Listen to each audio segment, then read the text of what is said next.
Aijuna, FM 94.7. Bien de acá.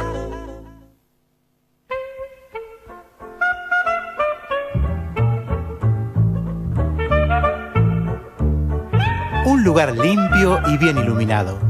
Un espacio confortable en el aire de la radio. Música, libros, películas, series, teatro, periodismo, entrevistas, recomendaciones. Un lugar limpio y bien iluminado. Una cita con todo y con nada. Tan simple y tan profunda como cualquier charla de café. Porque incluso una mirada desde la alcantarilla puede ser una visión del mundo. Conducción, Cristian Vázquez y Emiliano Albertini. Por Radio Aijuna 94.7. Bien de acá. Un lugar limpio y bien iluminado. Muy buenas tardes a todos los oyentes de Radio Aijuna 94.7, a quienes nos escuchan en el aire por el dial y a los que nos escuchan por internet, por la página web de Aijuna, www.aijuna.fm, o por la aplicación que se puede descargar en el celular.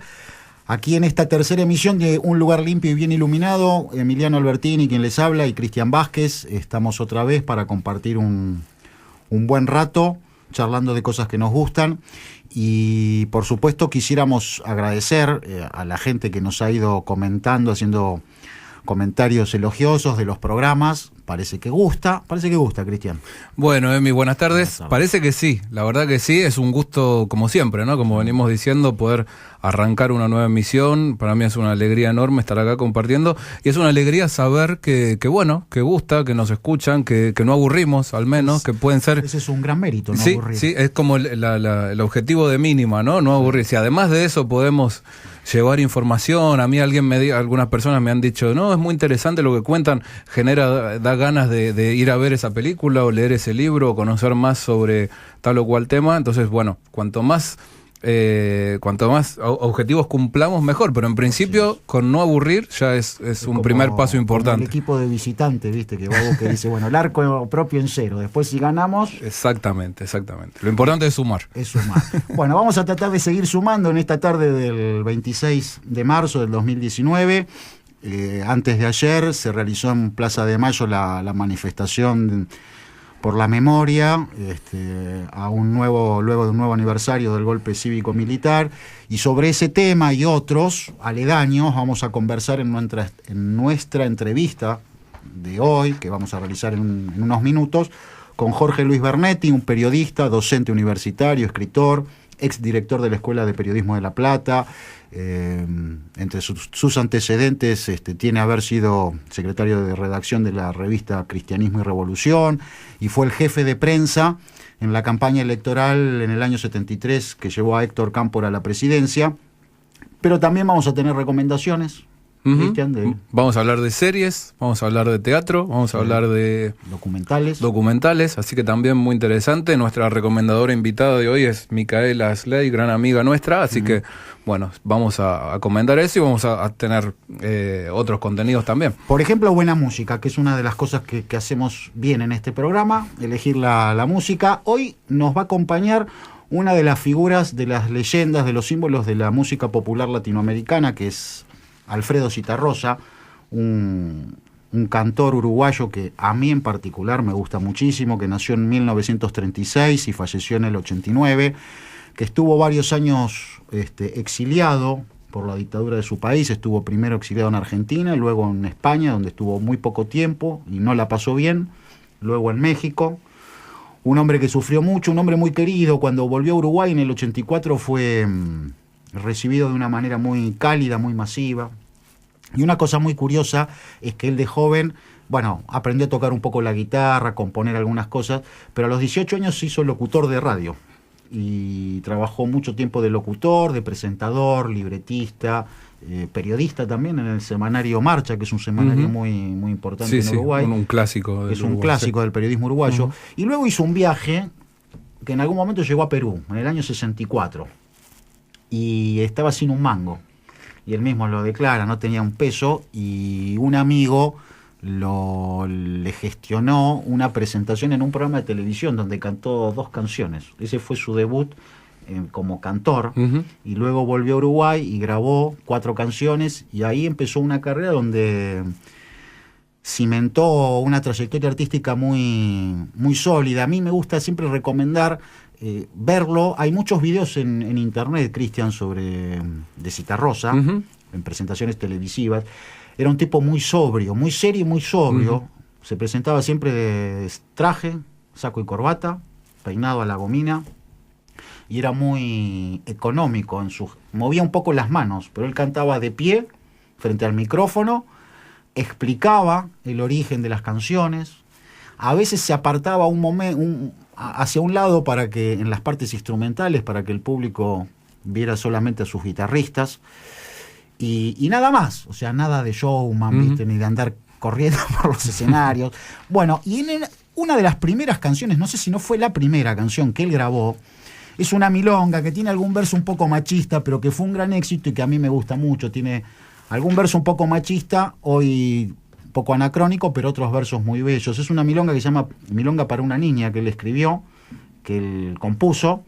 Y si te parece, Cristian, podríamos arrancar escuchando a Citarrosa con esta canción. Vamos directo con la música.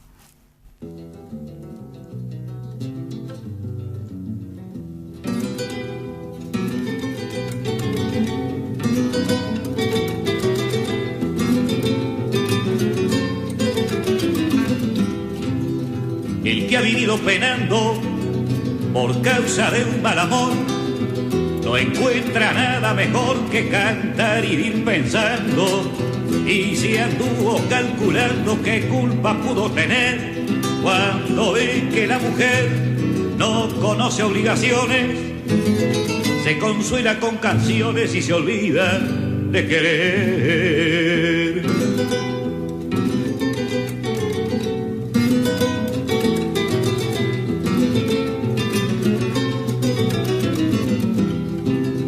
Por eso, niña, te pido que no me guardes rencor. Yo no puedo darte amor, ni vos podés darme olvido. Yo sé que en cualquier descuido me iba a bolear contra el suelo, y aunque me ofrezcas consuelo, yo no lo puedo aceptar. Puedo enseñarte a volar, pero no seguirte el vuelo.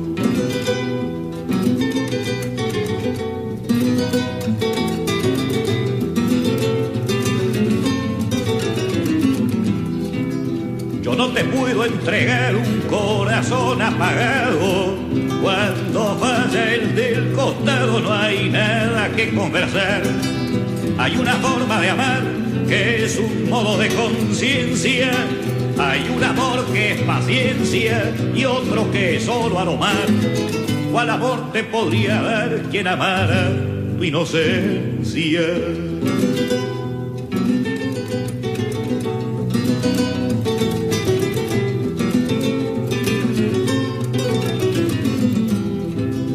Cuando te vuelva a encontrar nos podremos sonreír. Prefiero verte partir como te he visto llegar.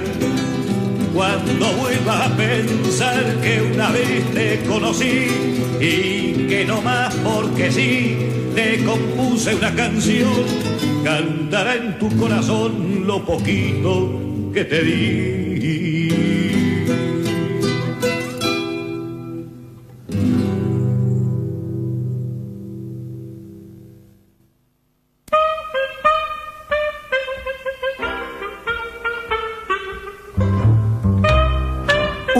Limpio y bien iluminado. Un espacio en la radio para recordar lo que fue, comentar lo que es, imaginar lo que será y viceversa.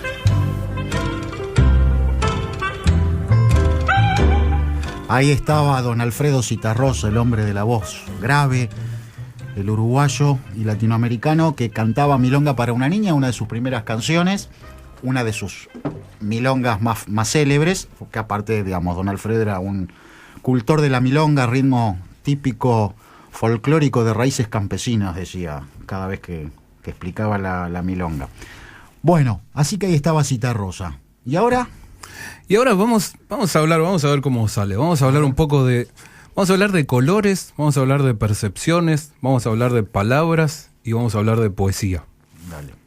Vamos a empezar con un tema. Voy a recoger un guante que dejaste el otro día, que era la recomendación de Stoner. Sí. La semana pasada hablamos de la novela Stoner de John Williams, publicada en el año 65 Sí. en Estados Unidos. Una novela publicada aquí en Argentina hace 3 años, en 2016, que tuvo mucho éxito aquí. Sí. Una novela muy bella, como comentabas vos muy bien el otro día. Incluso hace poco vi una pila de ejemplares de Stoner en una librería de estas cadenas que publican muchas novedades y me llamó poderosamente la atención. Quiere decir que sigue vendiendo mucho. Sigue reeditándose, así que sí, la verdad que fue un gran acierto de Fiordo, la pequeña editorial que llevaba muy poquito tiempo y la verdad que la pegó, como se suele decir, con esa novela. Y hablaste también la semana pasada de un artículo de Juan Forn en página 12 titulado Hablemos de Stoner, donde daba muchos datos interesantes sobre la novela. Entre ellos decía que la novela tiene una parte autobiográfica, es decir, que John Williams, el autor, tomó cosas de su propia vida para crear el personaje y la historia, pero otra parte no era de su vida, sino de la vida de otra persona, de un tal J.B. Cunningham. Era un profesor de la universidad. Un colega de Williams en la universidad y además crítico literario y además fue poeta. Pero sus poemas son tan breves, cuenta Forn, que pese a haber publicado 9 poemarios, su obra completa no alcanza las 150 páginas. Ajá. O sea, una cosa muy minimalista, me imagino, no la conozco, no la leí. Y Forn añade una frase que describe a Stoner de manera magnífica, me parece. Dice: el hallazgo de Williams fue imaginar un Cunningham que no hubiera escrito esos pequeños poemas, que solo los tuviera embotellados sin saberlo dentro de sí mismo, que es una figura que me parece preciosa. Voy a dejar esta figura preciosa a un costadito y en un ratito voy a volver a ella. Y ahora te voy a ir a un tema que no parece tener mucho que ver. ¿Te acuerdas que hace unos años circuló en internet, se hizo viral una foto de un vestido que la gente planteó una especie de desafío para ver de qué color era, porque resulta que unos lo veíamos dorado y blanco y otros lo veían negro y azul? Sí, me acuerdo. Bueno, y se enganchó un montón la gente con esto. Yo recuerdo que no le di mucha bola, pero sí. Yo tampoco, porque además yo siempre lo vi dorado y blanco y no podía entender que hubiera gente que lo viera de otro color. O sea, no entendía, porque decía, si es dorado y blanco, ¿dónde está la duda? Bueno, evidentemente no era tan así como yo lo veía. Hay un canal de YouTube que a mí me gusta mucho, que lo hace un mexicano que se llama Arnoldo Montaño, y hace divulgación científica. Sí. Es un muy buen canal porque toma temas entretenidos y lo hace de manera muy amena y muy didáctica. Y en aquel momento hizo un video titulado ¿Es tu azul el mismo que mi azul? En ese video detallaba algunos aspectos básicos del funcionamiento de la vista humana, de nuestros ojos. Explicaba que hay personas daltónicas, como todos sabemos, gente que ve menos colores o confunde unos colores con otros. Explicaba también que hay personas tetracrómatas, que son personas que pueden ver más colores de los que vemos la mayoría de la gente. Es como si tuvieran una especie de superpoder. Sí. Para esas personas, todos somos daltónicos. Claro. Deben ser un conjunto pequeño. Exacto. Y habla también de algo que todos en algún momento hemos pensado.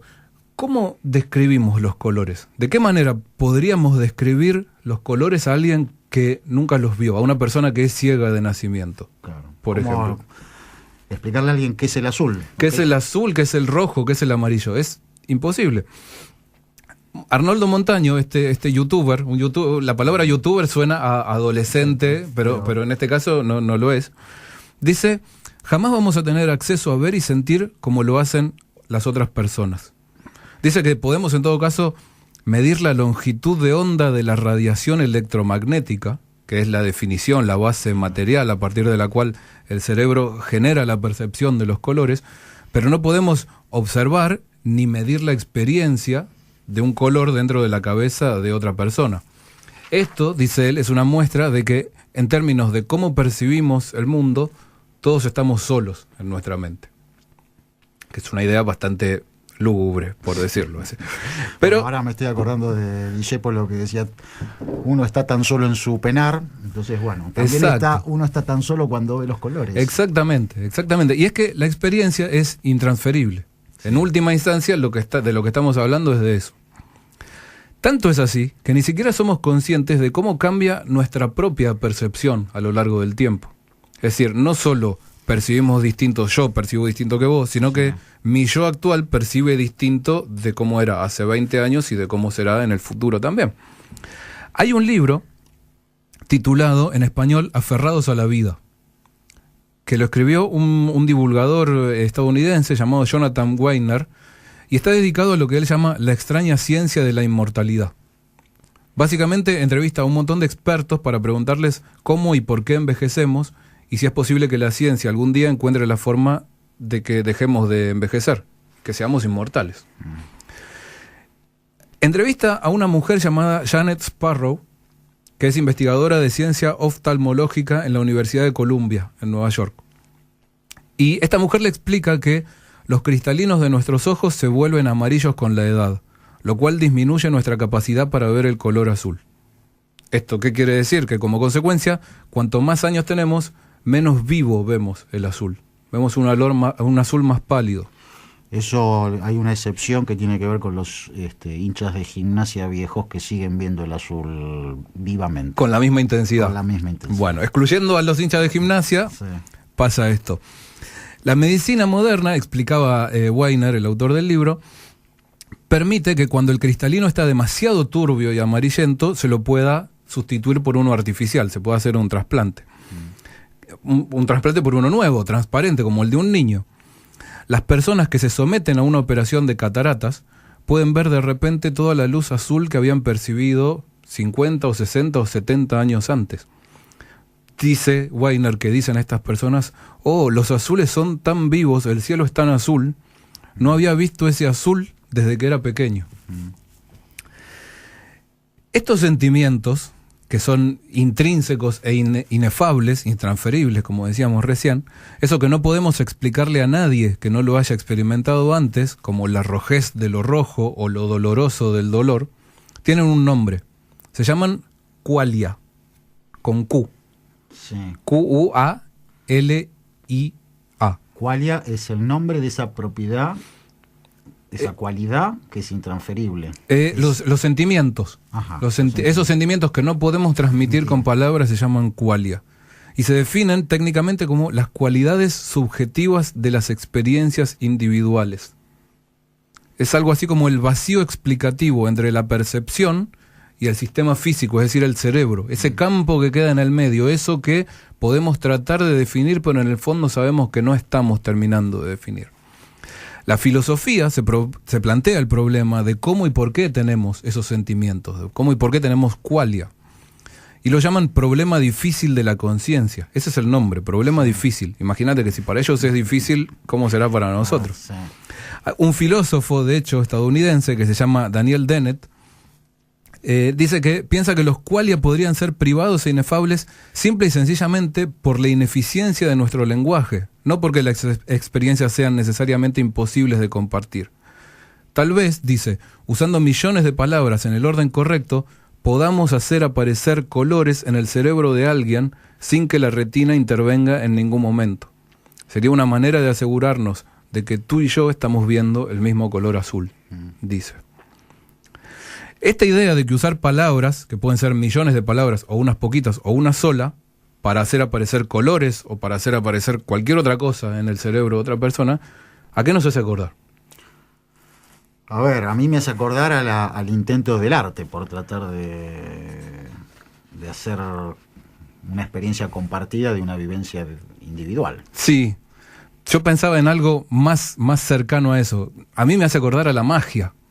¿Qué otra cosa es abracadabra, sí, que la ilusión de decir una palabra y hacer aparecer algo, ¿no? Algo en tu cabeza, algo en el mundo, algo donde que haya algo donde antes no había nada o había otra cosa. Innumerables historias tradicionales nos han enseñado esto, ¿no? La posibilidad de un sortilegio, de un conjuro, de un mantra, algo que te permite el acto mágico. Hay un cuento de Borges que se titula La escritura del Dios. Cuenta la historia de un hombre que fue mago de una pirámide y ahora es prisionero de los conquistadores. En su cautiverio recuerda que el dios, previendo las desventuras y las ruinas de su pueblo, escribió una sentencia mágica apta para conjurar esos males, dice. Al cabo de muchos días, este hombre descubre esta fórmula. Es una fórmula de 14 palabras casuales, que parecen casuales, escribe Borges, y me bastaría decirla en voz alta para ser todopoderoso. Pero no las dice, elige no decirlas, porque, dice, quien ha entrevisto el universo, quien ha entrevisto los ardientes designios del universo, no puede pensar en un hombre, en sus triviales dichas y desventuras, aunque ese hombre sea él. Ese hombre ha sido él, y ahora no le importa. Muy bien. Eso dice Borges. Por ahora, digo yo, estamos muy lejos de descubrir una fórmula de 14 palabras que nos permita entrever los designios del universo. De hecho, estamos muy lejos de saber si podríamos eventualmente con millones de palabras hacer que vos veas el mismo azul que yo, como planteaba este periodista. Pero lo que sí sabemos es que hay personas capaces de otra especie de magia. La magia de edificar con una belleza minuciosa sensaciones y sentimientos en el espíritu de los demás. Personas que pronuncian y escriben esas palabras y que en una vida pueden escribir miles de páginas o menos de 150, como aquel J.B. Cunningham. Esas personas son poetas. Y también hay otras personas que no escriben esas palabras, sino que, como dijo Forn, las llevan embotelladas dentro de sí mismas. Y no lo saben, como los qualia. Personas que a veces parecen haber entrevisto los designios del universo. Personas tan entrañables como aquel hijo de granjeros llamado William Stoner. Lamentablemente para ellas sus vidas suelen ser tristes. No son poetas, pero hacen un poema de sus propias vidas. Afortunadamente para nosotros, también hay gente como John Williams que sabe narrar esas vidas de manera magistral. Como John Williams, y por suerte como muchos otros en distintos lugares del mundo. Y una de las maneras de vivificar esto, de sentirlo, es volviendo a escuchar a Alfredo Zitarrosa cantando una canción que él grabó en el año 72, que no es propia en este caso, que es de Ignacio Suárez y Yamandú Palacios, que habla de unos lugares que no son ni limpios ni bien iluminados, como son los boliches. Los boliches no suelen ser limpios, no suelen estar bien iluminados, pero aún así los boliches suelen ser lugares muchas veces placenteros o agradables para sentirse a gusto. Así que vamos a escuchar a Alfredo Zitarrosa cantando Los Boliches y luego retornamos aquí a un lugar limpio y bien iluminado en Radio Ijuna.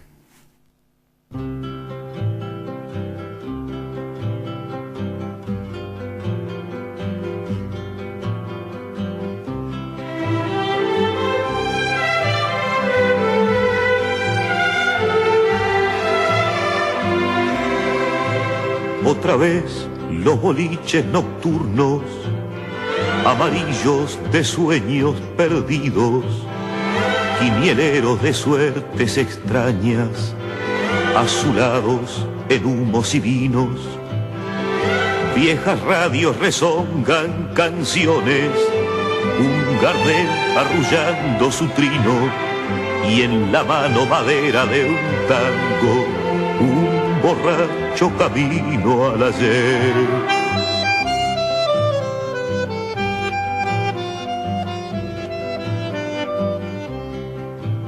Desgastadas paredes que miran sin fervor, sin asombro las cosas, por el ojo de buey descordado de un reloj que hizo el tiempo y murió.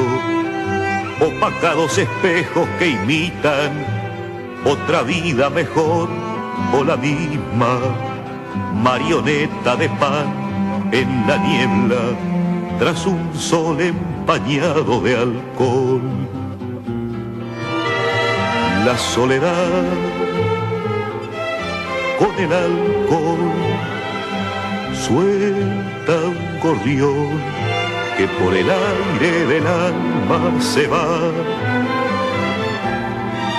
Con el alcohol, la soledad, tibio gorrión que por el aire del alma voló.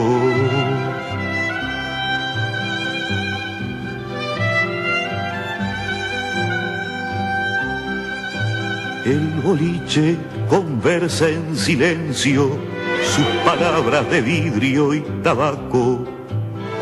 Cuando llueve las sombras florecen desolados versos de papel. Los amantes se buscan el alma, naufragados de urgencias preguntan. El destiempo les duele en la sangre, laberintos de mar el amor. La soledad con el alcohol suelta un gorrión que por el aire del alma se va. Con el alcohol, la soledad, tibio gorrión que por el aire del alma voló. Y otra vez vuelvo a buscar boliche viejo en tu ayer, lo que nunca volverá.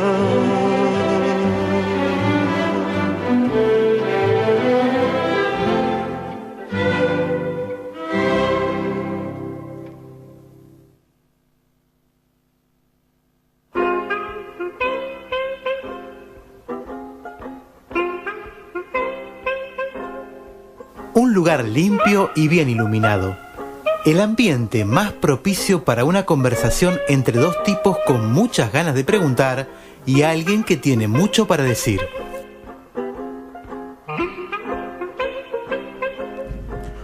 Bueno, muy bien, estamos de vuelta aquí en un lugar limpio y bien iluminado en Radio Ijuna 94.7 y estamos por entrevistar a un gran periodista, un gran docente, una gran persona, además, que es Jorge Luis Bernetti, que es docente en la Universidad de La Plata, en la Universidad de Buenos Aires, ha sido el director de la Escuela Superior de Periodismo, ha publicado varios libros, El peronismo de la victoria, México, el exilio que hemos vivido, junto a Mempo Giardinelli, entre otros, y que además ha acompañado durante la gestión anterior de Néstor y Cristina Kirchner a Nilda Garren, en el Ministerio de Defensa y también en el de Seguridad. Y con Jorge, a quien le damos la bienvenida, acá Cristian Vázquez y Emiliano Albertini, con él vamos a conversar durante un ratito. Buenas tardes, Jorge, ¿cómo le va? ¿Qué tal, Emiliano? Mucho gusto. Bueno, Jorge, primero que nada, muchísimas gracias por atendernos. Por favor. Y lo primero que nos gustaría consultarle, Jorge, tiene que ver con la manifestación que se hizo, como todos los años, antes de ayer, en este caso el domingo, en Plaza de Mayo, en conmemoración en repudio, por supuesto, del golpe de Estado del 24 de marzo del 76, que nuevamente ha convocado a miles y miles de argentinos. Y me gustaría si por ahí usted puede hacernos alguna reflexión acerca del valor de esta movilización y de lo que sigue significando en la Argentina de hoy. Creo que es una manifestación de valores que se han encarnado profundamente en la sociedad. Los valores de respeto a los derechos humanos, a la democracia política y también a la justicia social. Me parece que los cambios políticos y culturales no se hacen en corto plazo, se hacen en largo plazo, y en este momento, a tantos años del golpe, vemos encarnarse en el país y en nuevas generaciones estas virtudes que aún en las circunstancias complejas que están presentes en el país encarnan una fuerza muy grande para tener esperanza sobre cambios positivos en el país. Y Jorge, usted trabajó, como yo decía hace unos momentos, usted tuvo muchos años trabajando en el ámbito del Ministerio de Defensa, y sí, es un terreno en el cual quizás, no sé si el periodismo o por ahí de manera masiva el público no pone una mirada más detallista en esa área, pero quería consultarle cuáles cree usted que han sido los cambios, si es que los ha habido, en estos 3 años y pico que llevamos de la gestión del actual presidente Macri, del actual gobierno.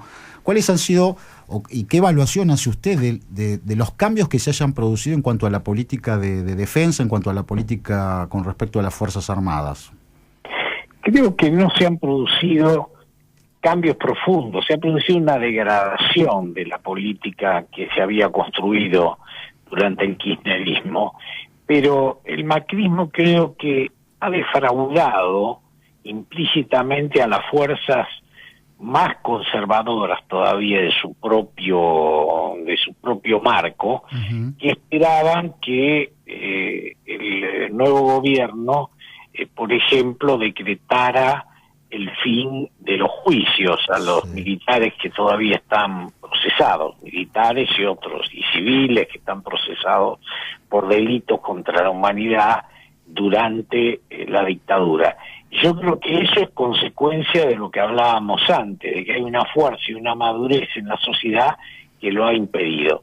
Pero por otro lado, lo que ha hecho el gobierno es mantenerse en la situación existente, o sea, no ha procedido a desarrollar una contrarrevolución militar, pero sí ha procedido a desarrollar un acercamiento lamentable de lo que es las fuerzas de defensa hacia las fuerzas de seguridad.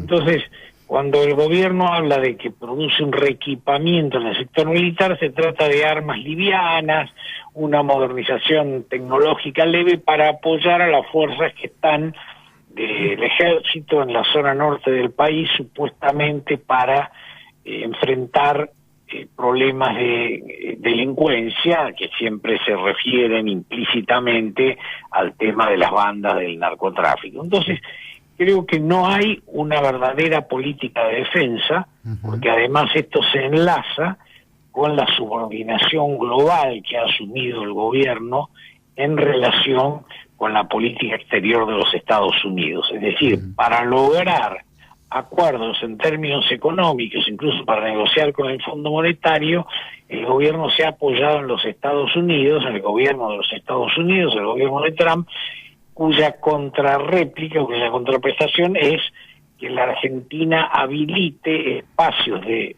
seguridad para la política de seguridad norteamericana. Entonces, en este sentido tenemos una declinación perceptible de la soberanía nacional que se aplica en la política de defensa y que también es visible en la política relativa a Malvinas, donde hemos retrocedido de los reclamos enérgicos a una posición completamente vacilante, declinante y conciliadora con la potencia ocupante del territorio nacional. Es decir, que la política de defensa ha girado a la derecha de una manera ambigua, de una manera poco consecuente, una de cuyas expresiones, por ejemplo, la reciente renuncia del secretario de Asuntos Militares, Chichisola, que critica al propio gobierno. Así que ahí ha fracasado también el gobierno de Macri en su giro a la derecha.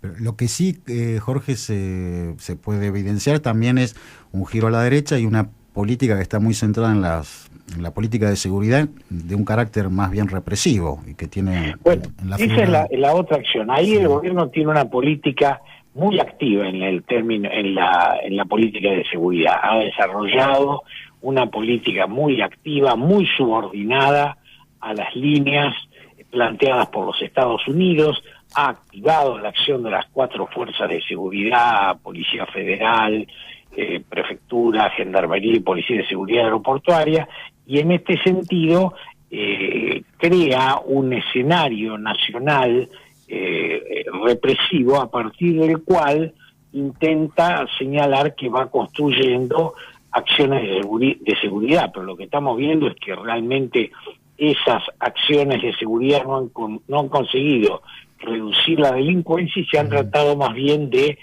puestas en escena de una cantidad de hechos para dar la idea de que el gobierno controla el orden público y es más eficaz que el gobierno anterior. Entonces, en este sentido, sí hay una política activa, se nota la diferencia en el protagonismo político del ministro de Defensa, Ward, con el protagonismo político de la ministra de Seguridad, Bullrich, porque el tema de la seguridad se vuelve muy atractivo para la población que lo padece, digamos, cotidianamente. En cambio, los temas de defensa, por razones, digamos, complejas en el país, por razones que tienen que ver con la vigencia, lo que fue la vigencia terrible de la dictadura, han sido apartados de la visión pública. Entonces ahí la seguridad ocupa este lugar y de una manera muy descarada según el estilo del Ministerio de Seguridad actualmente.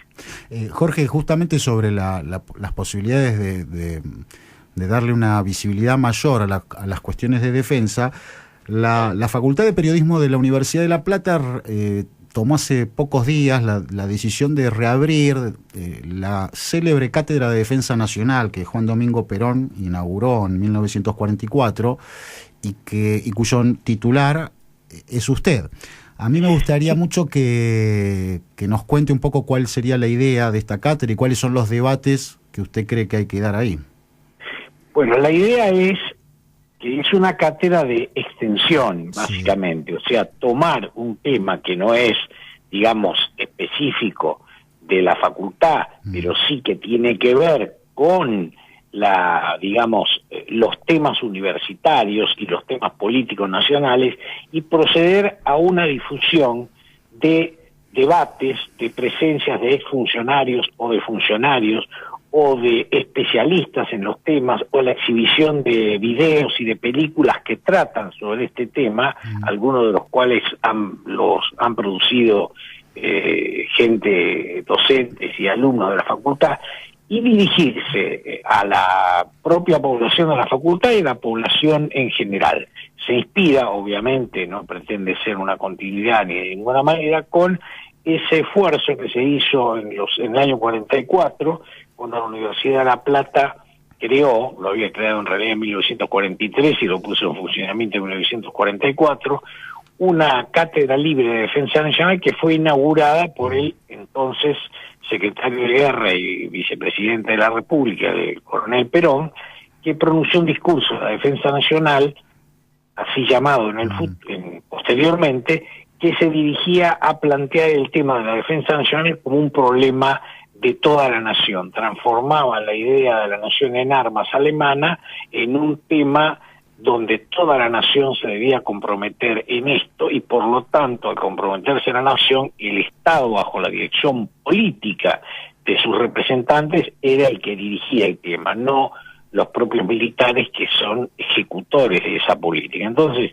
para lograr que los temas de la defensa tengan popularidad y sean discutidos de manera democrática y con pertinencia por especialistas, es que se ha abierto esta cátedra, que realmente me entusiasma mucho que la facultad haya procedido a apoyar esta iniciativa que le acerqué. Muy bien. Buenas tardes, Jorge. Cristian Vázquez le hablo, un gusto saludarlo. ¿Qué tal? Bueno, ya que hablaba recién, yo lo voy a girar un poquito de tema, y ya que hablaba de los años 40, cuando surge la universidad, yo le quería preguntar por una cosa puntual. Usted nació el 24 de febrero de 1946, detalle que para mí también es curioso, porque yo también soy del 24 de febrero, de unos años después, pero es el día preciso en que Perón gana su primera elección, las elecciones generales que se celebran ese día, en ese año. A mí a veces me gusta pensar que ese tipo de coincidencias esconden algún significado, como en este caso podría ser la posterior militancia de usted. ¿Usted lo pensó alguna vez o lo sintió de esta forma? Bueno, a mí cuando me convertí en un joven peronista, me enorgullecía mucho haber nacido ese día, y aun cuando no lo era de niño, me resultaba muy importante haber nacido en un día en el que el presidente que dominaba la escena en mi infancia, que era obviamente Perón, coincidía su elección con mi nacimiento. Pero yo creo que la gente puede nacer en días muy diferentes y, cumplir roles o tareas, coincidentes o contradictorias. Sí, a mí me entusiasma mucho, es un estímulo personal, pero creo que no va más allá de eso. Claro. Y después, en algún momento usted contó que de chico una de las lecturas, o la lectura que más lo marcó, fue Emilio Salgari, ¿verdad? Que en algún momento soñaba con ser marinero a partir sí. Yo leí mucho Salgari y realmente, era una lectura muy notable en mi época de infancia. Era un libro que, hoy no tiene ese peso, pero entonces sí tenía un peso muy grande, y bueno, me acercaba a lo que era más, aquello que estaba más vinculado, podía estar más presente, que era la idea de la Armada o el mar, ¿no es cierto? Idea que después abandoné. Pero, digamos, ese entusiasmo de me llevó no solo a pensar en el mar, sino a pensar en el Asia, ¿no? Claro. En la Malasia, en toda el Asia sudoriental, que era tan exótica para nosotros en esa época, que no teníamos ningún tipo de comunicación o imagen visual cotidiana como es abrumadoramente presente hoy. Claro. A mí me gustaría preguntarle también cuáles fueron las lecturas que marcaron las siguientes etapas de su vida. Digamos, ¿cuáles fueron los Salgaris de su adolescencia, de la adultez? Bueno, yo tuve una influencia muy importante. Digamos, me formé en la escuela primaria que tenía, digamos, una línea liberal, aunque también en algunos años del primer peronismo había alguna presencia del revisionismo histórico. Y después en la escuela secundaria, en el Colegio Nacional, aparecía desde afuera, porque no estaba presente, corrientes revisionistas, tanto de carácter nacionalista, tradicionales, como provenientes de la izquierda nacional. Entonces yo leí a los 14 o 15 años, o 13 años, tanto las biografías de Manuel Gálvez sobre Sarmiento y Rosas, que me impresionaron mucho, y de historia política del ejército argentino, de Jorge Abelardo Ramos, que era un folleto, en realidad comparado con los trabajos biográficos de cierta Honduras, de Gálvez, que no han sido valorados suficientemente, pero Ramos lo que tenía era incorporaba al ejército a una visión nacional, crítica, e incorporaba una visión del marxismo que era diferente a la que teníamos los jóvenes de esa época, que pensemos recién en 1962 va a aparecer el Concilio Vaticano II, y para un joven católico como yo eso tuvo una gran importancia, y por lo tanto esas lecturas me llevaron luego, bueno, a la lectura de todos los hombres de la izquierda nacional de esa época, Rodolfo Puigros, Juan José Hernández Arregui y John William Cook. Jorge, ahora vamos a pasar a otra cuestión de la cual obviamente usted puede hablar largo y tendido, que tiene que ver con el periodismo. La semana pasada aquí en el programa entrevistamos a la dramaturga Eva Lack, que es la autora de la obra J. Timerman, que yo sé que usted vio. Así es. Y también conversamos con ella sobre una obra anterior que ella escribió, que se llama Café Irlandés, donde retrata los momentos en los que Rodolfo Walsh y Tomás Eloy Martínez investigan acerca de la posible ubicación del cadáver escondido de Eva Perón. Y a mí me gustaría pedirle, no un perfil de cada uno de estos dos grandes periodistas o grandes figuras del periodismo, como fueron Rodolfo Walsh y Jacobo Timerman, pero sí quizás alguna pincelada a partir de la cual poder rescatarlos en el presente, a pesar de ser figuras muy distintas y de tener recorridos laborales y políticos muy diferentes. Bueno, efectivamente, son tres figuras muy diferentes, y algunas más conocidas que otras, y más conocidas en algunos de sus aspectos. En el caso de Timerman, yo no trabajé nunca a sus órdenes, pero estaba en contacto muy estrecho no solo con compañeros que trabajaban con él, sino con su vida o su leyenda, ¿no? Que era ya muy fuerte en los años fines de los 60 y comienzos de los 70. Yo me acuerdo que hice una entrevista para Radio Universidad de La Plata en el año 65, en un programa que se llamaba Argentina Social, un programa de media hora que teníamos en Radio Universidad con un periodista de los años 70, después Andrés Zavala, y entrevistamos a Timerman, y ahí me dijo: el periodista es un enamorado de la realidad.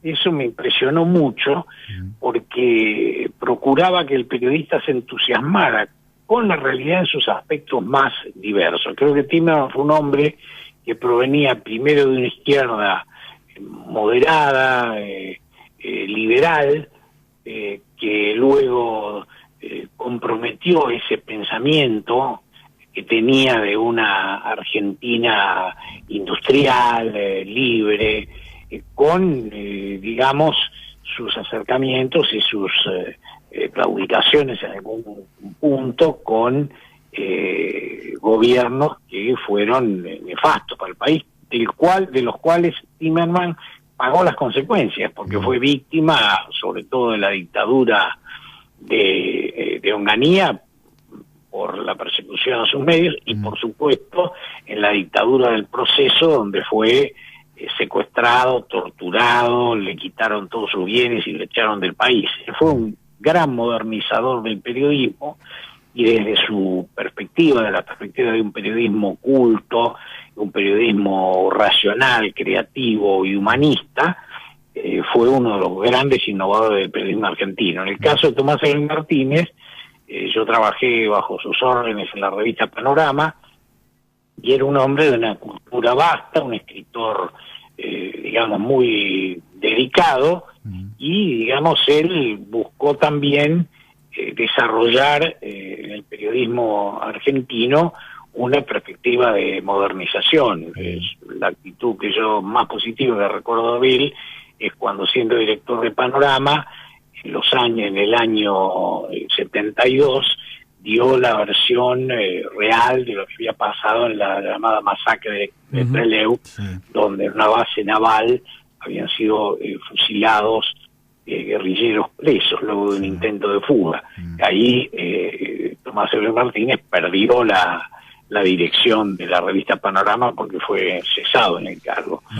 En el caso de Walsh, que es mucho más conocido, es muy diferente a los anteriores, a quien conocí compartiendo militancia en el bloque peronista de prensa, que era una agrupación gremial de mucha fuerza en el periodismo de los años 70, bueno, lo recuerdo como un hombre, como es en general recordado, un hombre sobrio en su expresión, un poco uno podría decir, así como era sobrio y contenido y expresivo en su escritura, lo era en su habla. Y un hombre, digamos, consecuente, pero que escuchaba a los más jóvenes, a los que teníamos la mitad de la edad de él.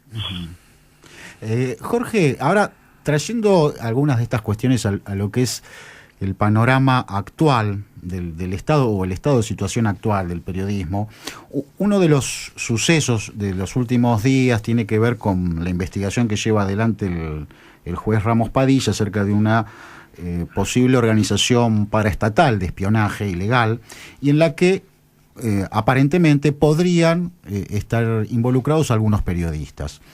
¿Esto para usted es nuevo, es novedoso, es la confirmación de algo que usted ya sabía que existía?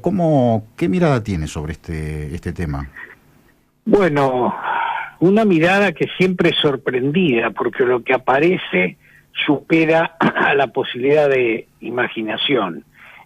Creo que hay que hacer referencia a un hecho que afecta tanto a los periodistas como a otras profesiones, que es la incapacidad de las profesiones, y en este caso el periodismo, de evaluarse profesionalmente a sí mismo. Así como es muy difícil que los médicos evalúen críticamente en un colegio de médicos a un médico, o los abogados a un abogado, como se comprueba socialmente, en el periodismo esto no se ha intentado, incluso en discusiones que se han hecho, que ahora se han perdido. En otro momento estuvieron más presentes, de creación de un colegio de periodistas, no como reemplazo de un sindicato, sino como organismo profesional que evaluara el comportamiento profesional de los periodistas, de sus afiliados. Ahí se discutió esto y se rechazó la posibilidad mayoritariamente de que hubiera una evaluación o la posibilidad de un juicio crítico acerca de la profesión. Y a mí me parece que esto es grave, porque si tuviéramos una organización democrática de los periodistas, una organización plural, ahí tendría que haber un espacio donde otros profesionales o el público pudiera manifestarse, quejarse acerca del funcionamiento de la prensa, y que los propios periodistas evaluaran esto y cuestionaran determinados procedimientos profesionales, así como en la construcción de un edificio hay ciertas normas que no se pueden violar, en el trabajo en un quirófano o en un laboratorio hay normas que no se pueden violar y al contrario que se deben potenciar. En el procesamiento de la investigación y de la información periodística hay normas que deben ser puestas sobre la mesa. Y me parece que en muchos casos a veces con independencia de la posición ideológica, hay una decadencia profesional que por supuesto es aprovechada para las políticas del mejor postor. El hecho de, bueno, incentivemos la audiencia, la demanda de la audiencia más rápidamente es causar un efecto de sensacionalismo y, digamos, degradar el conocimiento, la información, la especialización sobre un tema como valores para ponerlos en discusión y ayudar al público. Entonces me parece que eso ha provocado una degradación muy notable que, sumada a la concentración brutal de medios en pocas manos, provoca la situación actual, donde, bueno, ya a partir de eso, digamos, como diría Dostoyevsky, si Dios no existe, todo está permitido. Entonces, si estas normas no se cumplen, cada día hay una mayor degradación, se establece una vinculación de complicidad entre periodistas, jueces, empresarios, etcétera, como por ejemplo en su momento durante la dictadura había complicidad de periodistas y los mandos militares, y entonces produce una degradación brutal. Creo que esto obliga no solo un cambio general democrático de la sociedad, sino un cambio específico. Es tarea de los periodistas levantarse y decir, esto no se puede seguir haciendo más, y lo que sí se debe seguir haciendo, o lo que se debe hacer, es trabajar con información, trabajar con legalidad, con respeto a la gente. Y complementariamente, Jorge, con respecto a la formación, justamente para evitar algunas de estos males, con respecto a la formación de los jóvenes periodistas, más allá de los aspectos éticos que usted mencionaba, y en virtud también de que hoy los medios tienen un panorama con la revolución tecnológica tan importante y donde también circulan tantas noticias falsas, las célebres fake news, ¿cuáles son los, digamos, le pido una respuesta más o menos sintética, 2 o 3 ejes fundamentales que usted cree que donde se debe hacer un énfasis mayor en la formación de jóvenes periodistas? Bueno, me parece que en las técnicas de investigación, en las técnicas de entrevista, donde hay que escuchar, y en todo lo que es el mecanismo preparatorio para una tarea informativa, sea reporteril o simplemente, informativa, sin necesidad de hacer intervenir a un agente.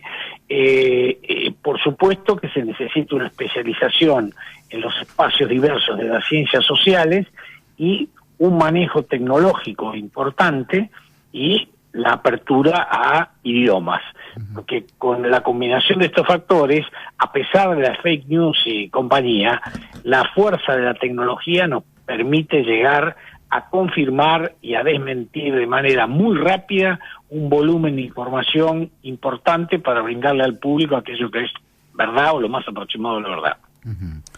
Bueno, Jorge, no nos queda más tiempo, lamentablemente. Vamos a ir a la última pregunta que tenemos reservada para nuestros entrevistados aquí en Un Lugar Limpio y Bien Iluminado. Y esta pregunta tiene que ver con la radio. A todas las personas con las que hablamos les pedimos que nos nombren algún programa de radio de la actualidad o del pasado que haya sido muy importante para él, para usted en este caso, que lo haya marcado de alguna manera. ¿Podría decirnos alguno?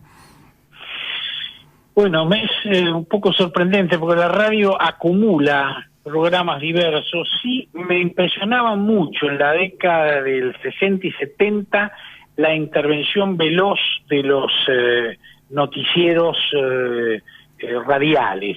Por ejemplo, en una época Radio Rivadavia tenía una enorme velocidad y una enorme eficiencia y un enorme volumen de información. Yo siempre le di 2 aspectos de la radio: la velocidad en la información junto a la veracidad, y luego la posibilidad de dialogar, como lo estamos haciendo ahora, para producir cierta profundización en el tema que se trabaja.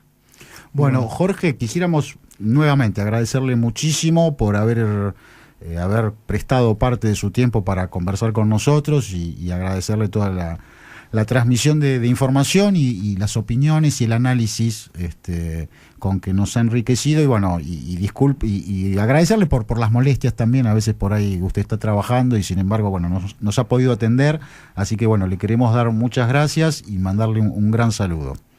Bueno, gracias a ustedes y mucha suerte con el programa, me sentí muy cómodo. Bueno, muchas gracias, Jorge.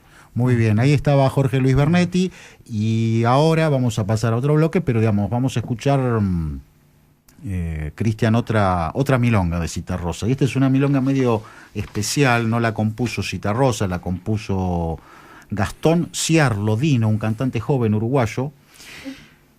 Y es una milonga, viste que la milonga es un ritmo muy tradicional. Sin embargo, esta es la milonga del pelo largo, porque habla de los jóvenes. Así que con Citarrosa, don Alfredo Citarrosa y su milonga del pelo largo, nos reencontramos en unos breves momentos de vuelta aquí en Un Lugar Limpio y Bien Iluminado.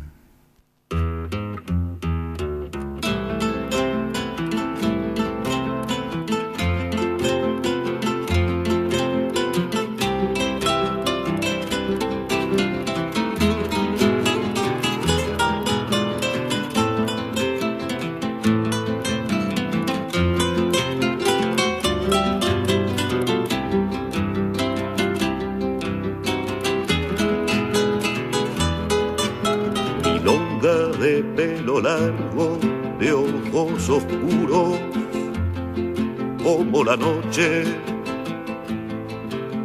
noche,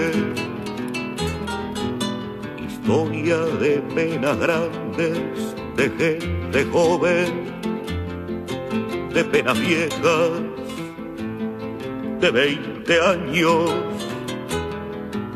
consuelo de los que viven siempre arrastrados por la rutina.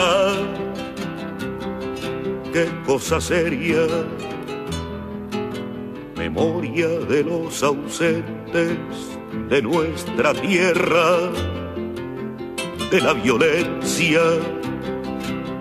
de la miseria.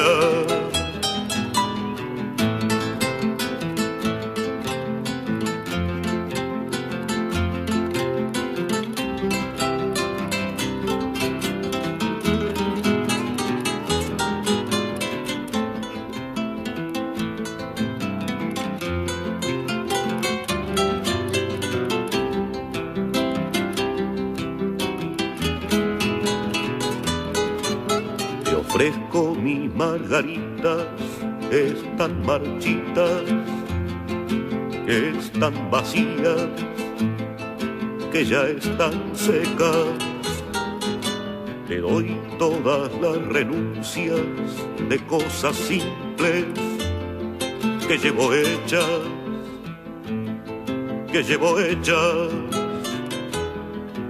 Milonga, mi compañera, que me comprendes, que me proteges, que me abrigas,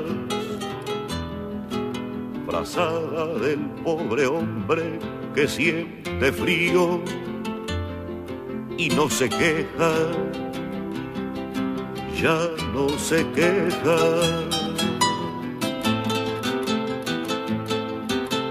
Ya no se queja, ya no se queja.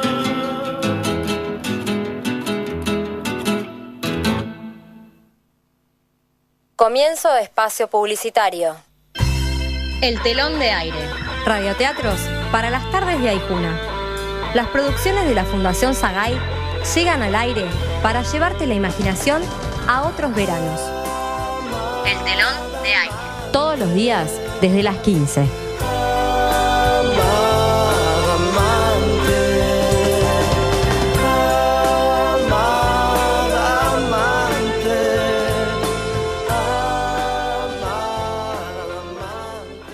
¿Una amiga divertida? María Elena Walsh.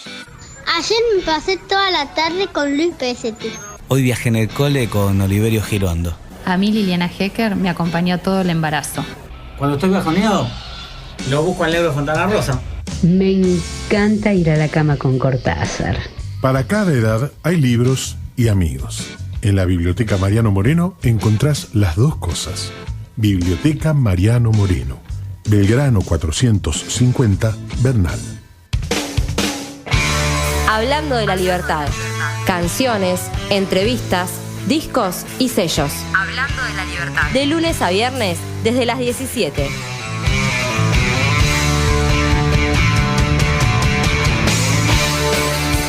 Hablando de la libertad. Aijuna te habla de la libertad a través de la música. ¿Imaginaste la noche de bodas del Puercoespín? ¡Ay! ¿Imaginaste a la mamá de Flash? Duérmete, ni. ¿Imaginaste a los Beatles en Cosquín? ¿Imaginaste tus mañanas sin Aijuna? Porque hay cosas que mejor ni imaginar. Club de Oyentes de Radio Aijuna. Más información 425 19 19 7. Fin de espacio publicitario. Radio Aijuna, FM 94.7. Bien de acá.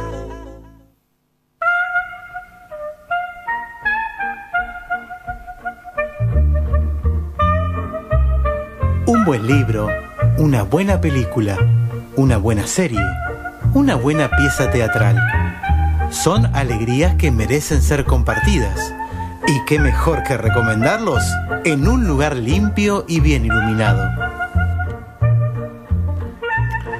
Continuamos en un lugar limpio y bien iluminado, como dice la voz de Francisco. Y es el momento de las recomendaciones, como también comentaba él. Sí. Así que tenemos un par de, como siempre, tenemos un par de recomendaciones nuestras y también nuestra recomendadora invitada, a quien presentaremos en un ratito. Oportunamente. Yo voy a arrancar con mi recomendación. En esta ocasión voy a hablar de una serie. Ya hablé de un libro, de una película, ahora quiero hablar de una serie. Sí. Una serie que a mí me gustó muchísimo. Terminó el año pasado, se llama The Americans. Como los estadounidenses, los americanos sería, pero la traducción correcta es los estadounidenses. Es una serie que se emitió entre 2013 y 2018. En mayo del año pasado. Que tuvo varias temporadas. Tiene 6 temporadas y ya está terminada, digo, porque hay gente que por ahí le cuesta engancharse con series que todavía van a pasar años, ¿no? En que hay que seguir esperando. Bueno, para impacientes ya tienen las 6 temporadas, los 75 capítulos ahí. Unos cuantos.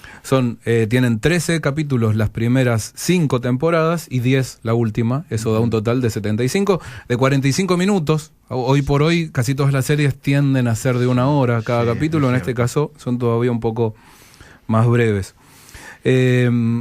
Básicamente es una serie que cuenta la historia de una pareja de espías soviéticos viviendo en Estados Unidos en los años 80.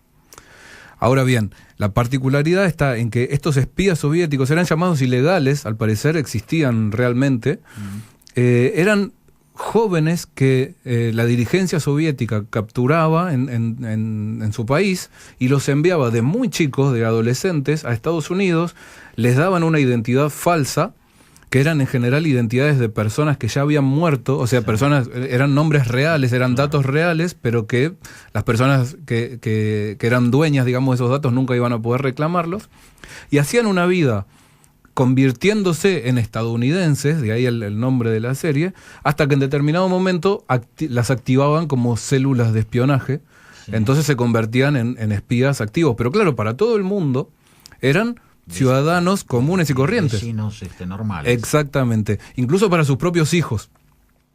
Ellos tienen 2 hijos en la serie, ¿no? El matrimonio de la serie. Y hablando de los vecinos, en la serie se convierte en vecino suyo. Ahí, digamos, tiran un poco de fuerza en el azar, digamos, los guionistas, porque se muda a la casa de al lado de la de ellos un agente del FBI que investiga digamos, estaban en plena Guerra Fría, arranca a comienzos de los años 80, entonces, perdón, dije del FBI, no, de la CIA.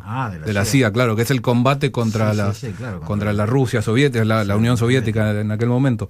Entonces, a partir de ahí comienzan a surgir las tensiones, tanto con este vecino, digamos, del que se hacen amigos, porque claro, para ellos es también una oportunidad de obtener información, pero también se reflejan de un modo muy, muy claro, muy visible y muy lleno de tensión, una tensión que se contagia al espectador todo el tiempo, los conflictos internos de los protagonistas, porque claro, están defendiendo un estilo de vida que abandonaron décadas atrás y han disfrutado de todas las bondades del capitalismo estadounidense, digamos, ¿no? Del consumismo a pleno. Y entonces esas contradicciones aparecen, esos conflictos internos en la familia y la cuestión de los hijos que van creciendo. Cuando arrancan, los hijos son niños todavía, pero claro, la mayor es una nena y se va haciendo adolescente y va entendiendo cosas, van haciéndose preguntas. Entonces ese también es uno de los ejes sobre los cuales se sostiene la atención de la serie. Yo la pongo entre mis favoritas. Yo tengo supongo que todos tenemos más o menos, ¿no? Como una especie de podio, y yo las tengo ahí entre mis preferidas. Y una pregunta, Cristian, porque no sé si esta pregunta tu respuesta implicaría un spoiler, un avance, pero como a mí me interesan mucho las historias de espías, este matrimonio de espías en los Estados Unidos hacía espionaje del mundo militar, del mundo económico, de cuestiones de defensa, o un poco de todo eso. Les asignaban misiones, tenían sus jefes que estaban también como ilegales y les daban órdenes. Es interesante porque hay toda una subtrama o varias subtramas que se van enlazando, que transcurren, que tienen que ver con la KGB y con la embajada soviética en Estados Unidos, digamos, y el contacto entre ellos existe, obviamente, pero es muy, muy fino, muy delicado, no se conocen entre sí. O sea, a ese punto son ilegales, que no respondían directamente a las órdenes de la embajada soviética, sino que su trabajo iba por otro lado, digamos. Sí. Y está bueno también que, si bien es una serie yankee, estadounidense, no presenta este maniqueísmo de buenos y malos, sino que era una guerra fría, como se llamó, y donde se cometían atrocidades de ambos bandos y se muestran atrocidades de ambos bandos. Entonces, eso también está bien. La produjo el canal FX en Estados Unidos. Aquí estuvieron en Netflix las primeras 3 temporadas, si no me equivoco, y luego las quitaron y ya no volvieron más. No tengo claro cómo se pueden ver hoy en día. Creo que en Fox en algún momento estuvieron disponibles o están. Bueno, como sea, yo las recomiendo, doy la verdad que el consejo de que si pueden las vean. Un dato curioso: los protagonistas están interpretados por Matthew Rhys, el actor que hace de Philip Jennings, el protagonista masculino, y Kerry Russell es Elizabeth Jennings, que es su esposa en la ficción, pero también son pareja en la vida real. Y buscando las fechas, vi que la serie empezó a comienzos de 2013 y ella dejó a su anterior marido a mediados de 2013 y empezó a estar en pareja con su compañero poco tiempo después. O sea que por ahí se engancharon mientras hacían la serie. Evidentemente hubo ahí no solo espionaje soviético, sino que hubo otro tipo de espionaje.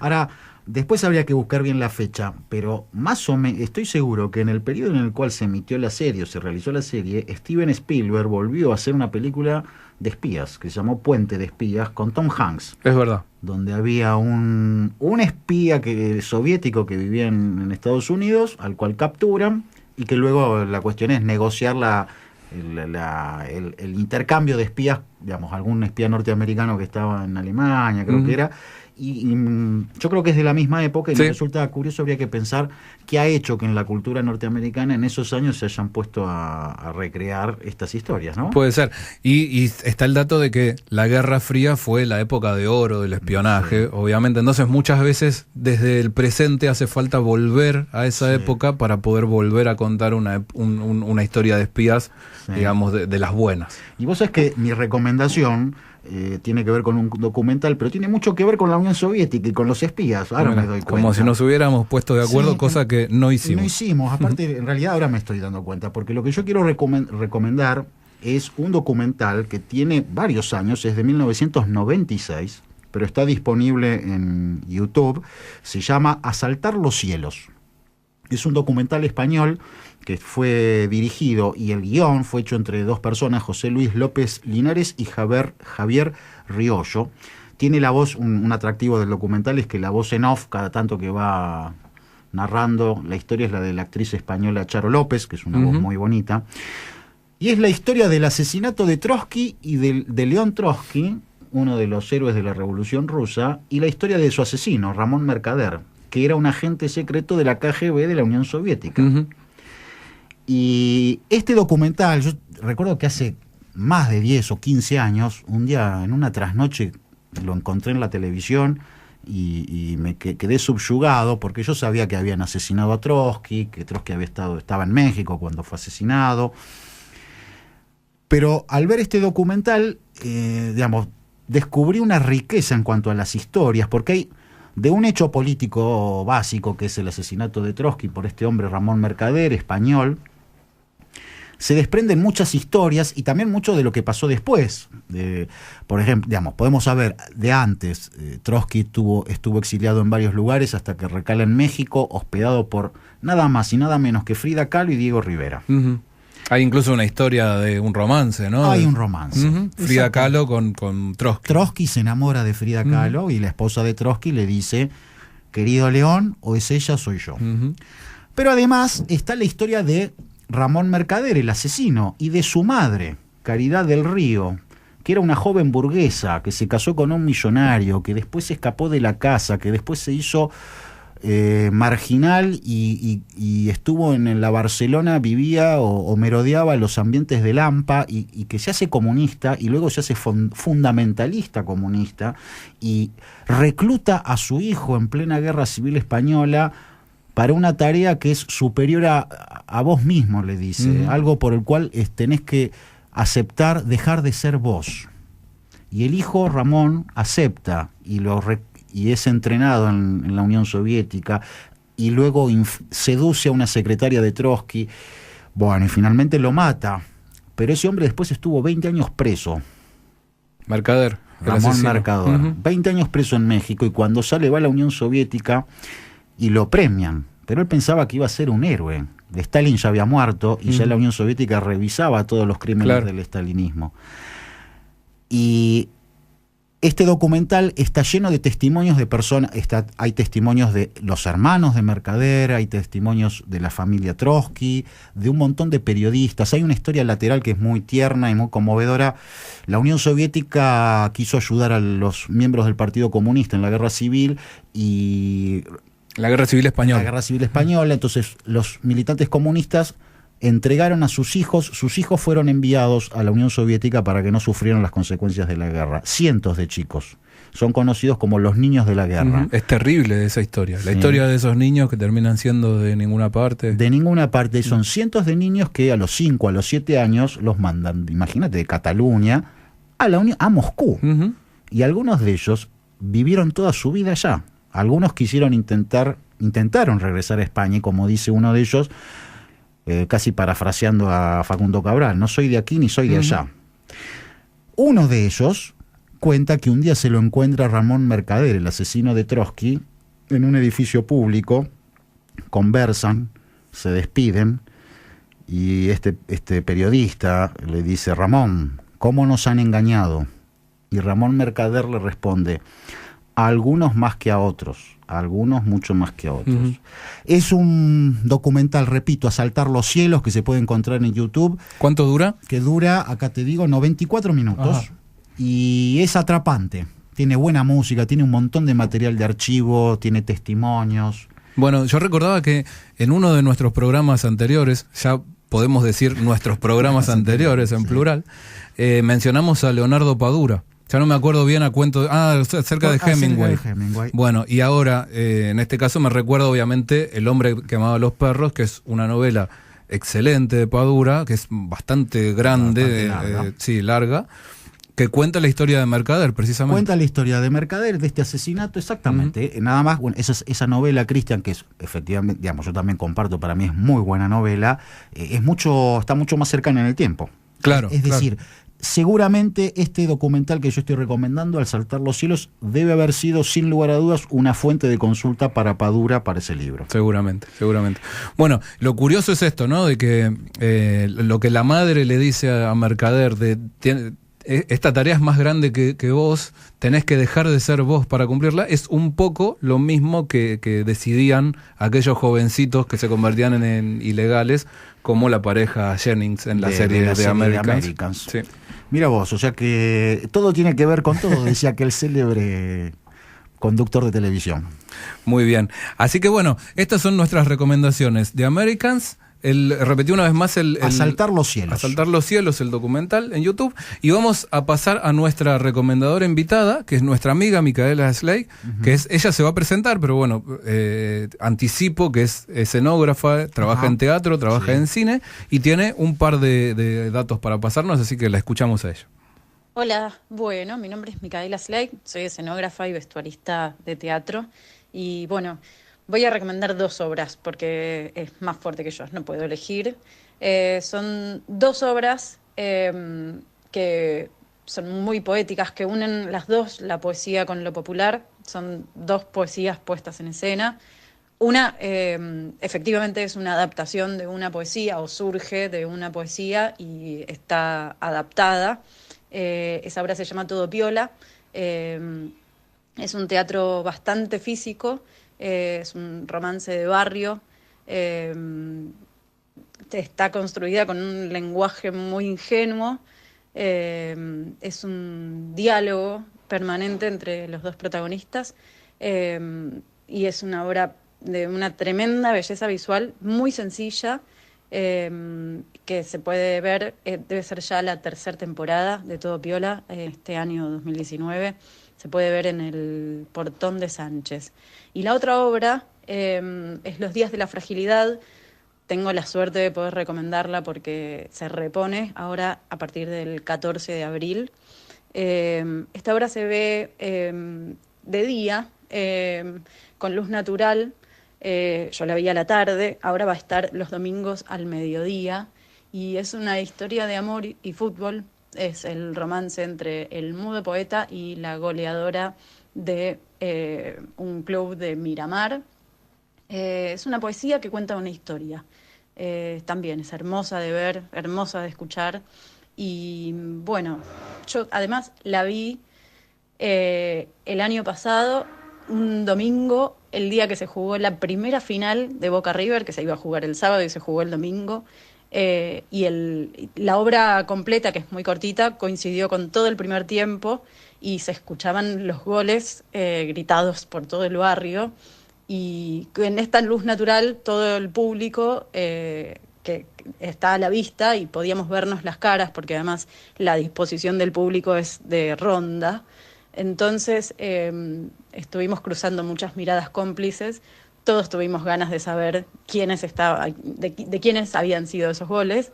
Y sin embargo, a la vez, creo que fue un momento de color que sumó a la obra y no a nadie, creo, le dio ganas de estar en otra parte, más que en ese lugar. Así que recomiendo mucho las 2 obras, Los días de la fragilidad y Todo Piola.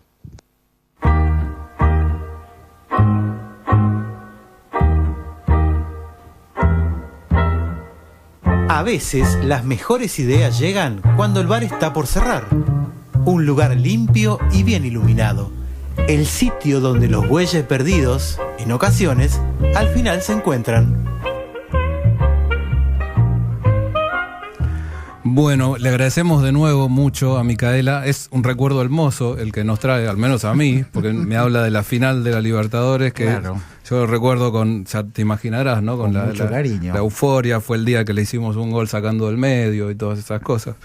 Pero bueno, más allá de mi alegría personal propia, que es la de muchos, me parece un dato de color muy interesante de ver la obra al aire libre de día, y estar escuchando los gritos del partido, además siendo una obra que habla de fútbol. No sé, pobres los actores, no creo que por ahí se estaban distraídos o no. No sé, puede ser, pero bueno. Pero la experiencia de teatro durante el día, durante el mediodía, la tarde, me parece maravilloso. Uh-huh. Sí, hay muchas experiencias teatrales. Yo no soy especialista en teatro, ni mucho menos, pero sé que hay muchas experiencias que tienen que ver con obras que se desarrollan fuera de un escenario tradicional. Sí.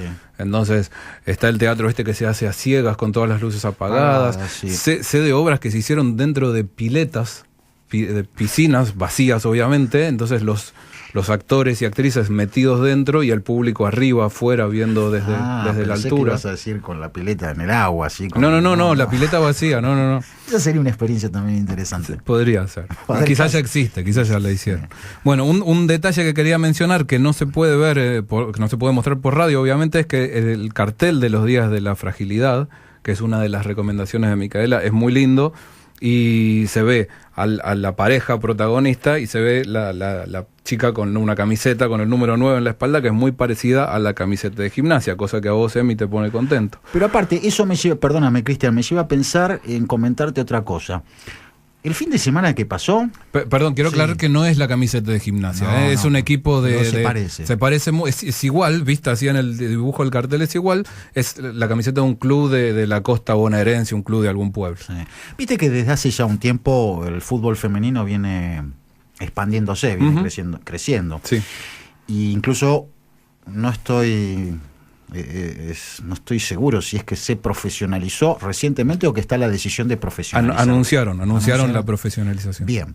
El asunto es que mi club, Gimnasia Esgrima de La Plata, tiene un equipo de fútbol femenino que venía jugando, digamos, no sé qué torneo es, ni cómo es el torneo, ni qué equipos lo disputan, pero venía jugando algunos partidos. Y el fin de semana pasado, el sábado a la tarde, por alguna razón, Gimnasia enfrentó a Banfield y se jugó en el estadio donde tradicionalmente juega el equipo de hombres de fútbol tradicional. Y hubo alrededor de 6.000 personas.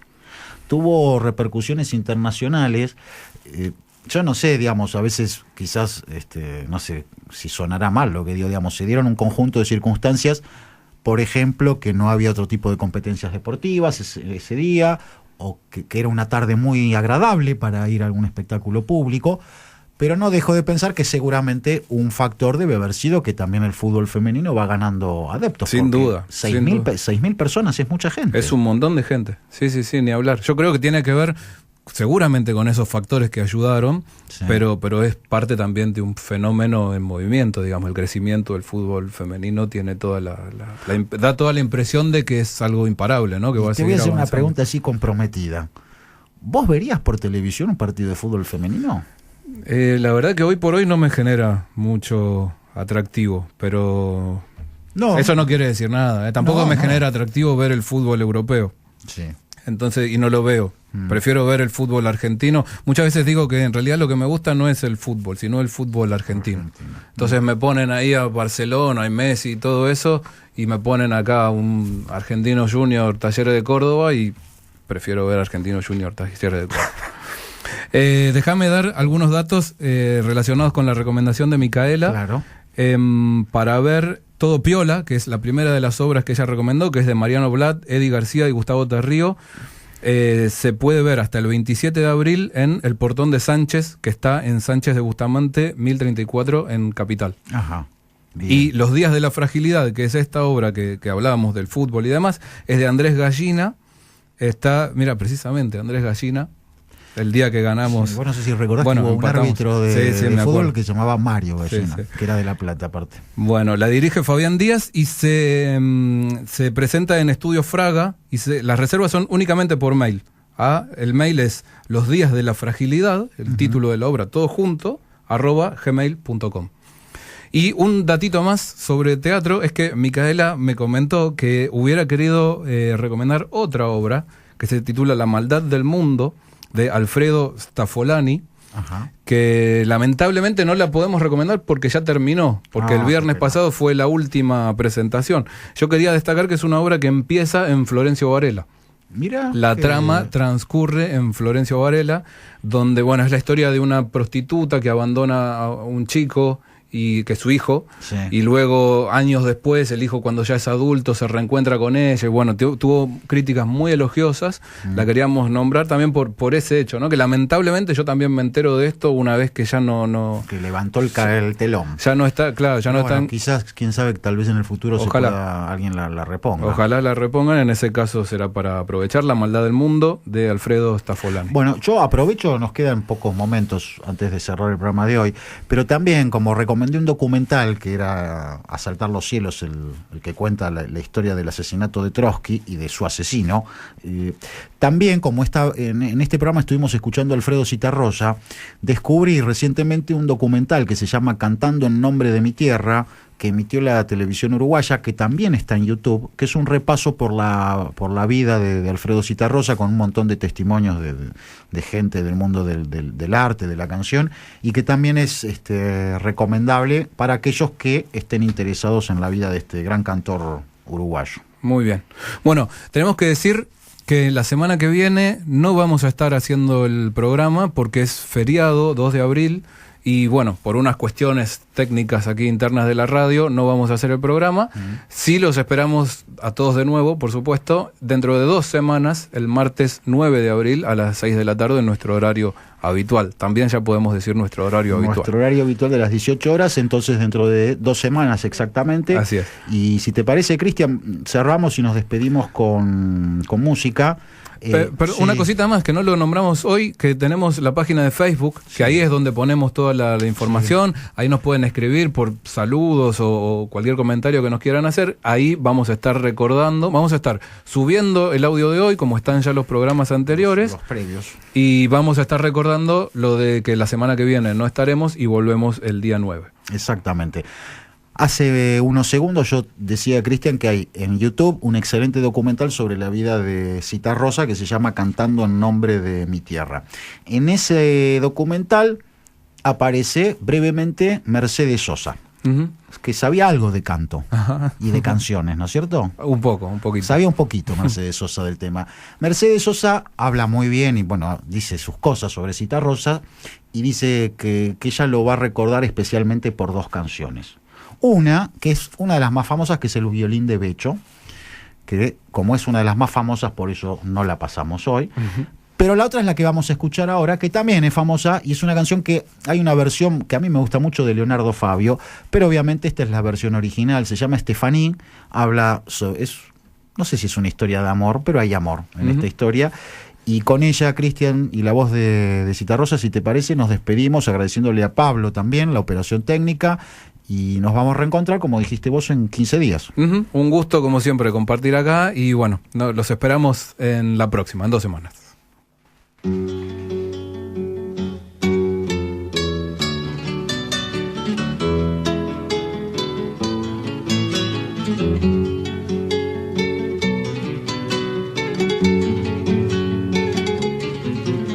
Estefaní, no hay dolor más atroz que ser feliz. Decías anoche, oh dime por favor, bésame aquí, Estefaní. Sé que tu corazón fala de mí y eso es dolor, Estefaní.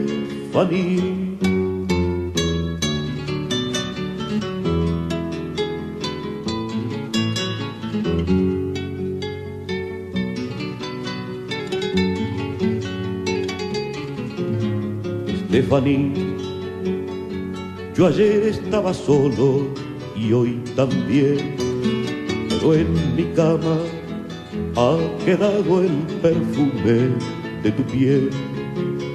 Te veo salir, correr por el pasillo del hotel. La vida es cruel, Estefaní.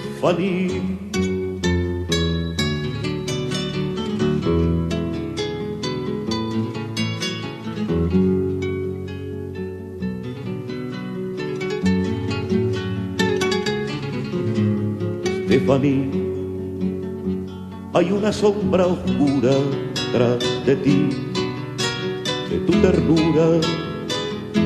Recuerdo la mirada azul turquí, los pies calientes, tus palabras de amor en portugués, pero no a ti, Estefaní.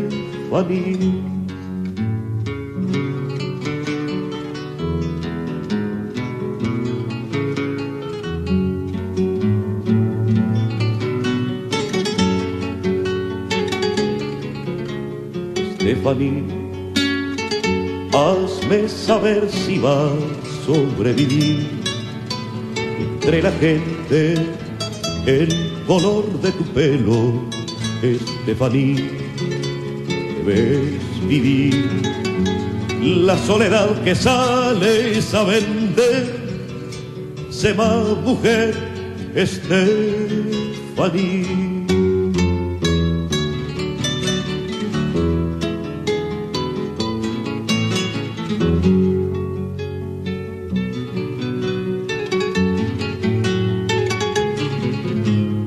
Estefanía, yo tampoco te quiero, mas tu amor por el dinero ha olvidado al obrero y al señor.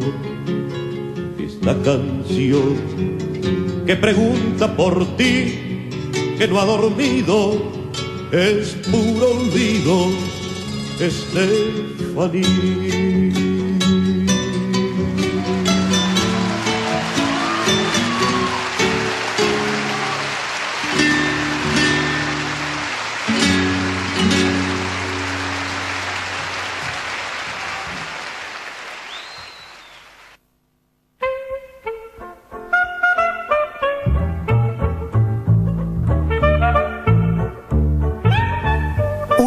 Limpio y bien iluminado, cierra por hoy.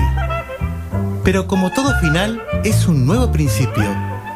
La semana que viene volveremos con más música, libros, películas, series, teatro, periodismo, entrevistas, recomendaciones. Por Radio Aijuna 94.7, bien de acá. Emiliano Albertini y Cristian Vázquez. Un lugar limpio y bien iluminado.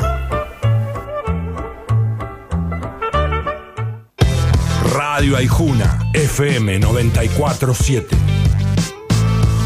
Bien de acá.